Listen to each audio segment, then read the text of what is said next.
The Edict of Châteaubriant, issued from the seat of Duc de Montmorency in Brittany, was promulgated by Henri II of France, the 27th of June 1551. The edict was one of an increasingly severe series of measures taken by Henri II against Protestants, whom he regarded as heretics. In the preamble, the edict frankly reported that previous measures against heresy in the kingdom had proved ineffectual. Heretics, the edict reported, met in conventicles, infected schools, invaded the judicial bench and forced toleration upon judges. To ensure more rigorous judgments, in 1547 Henry had already created a special judicial chamber drawn from members of the parliaments, solely to judge cases of heresy.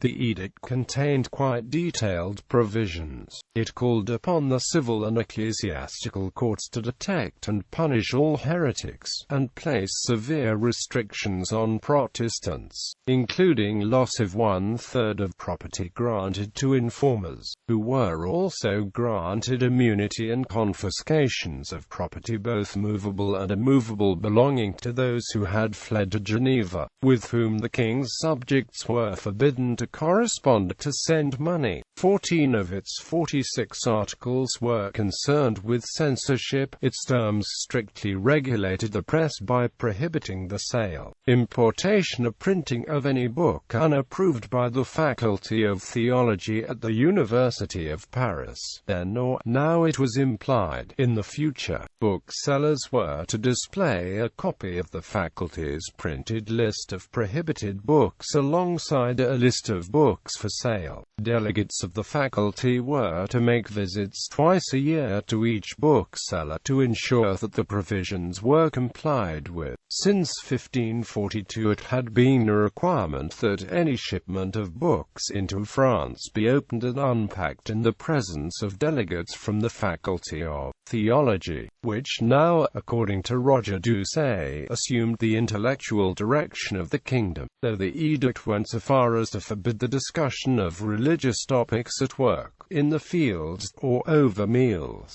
it proved insufficient to stem the rising tide of reform in religion. Sterner measures would be taken in the next edict of the series, the Edict of Compiègne, 1557, which applied the death penalty for all convictions of heresy.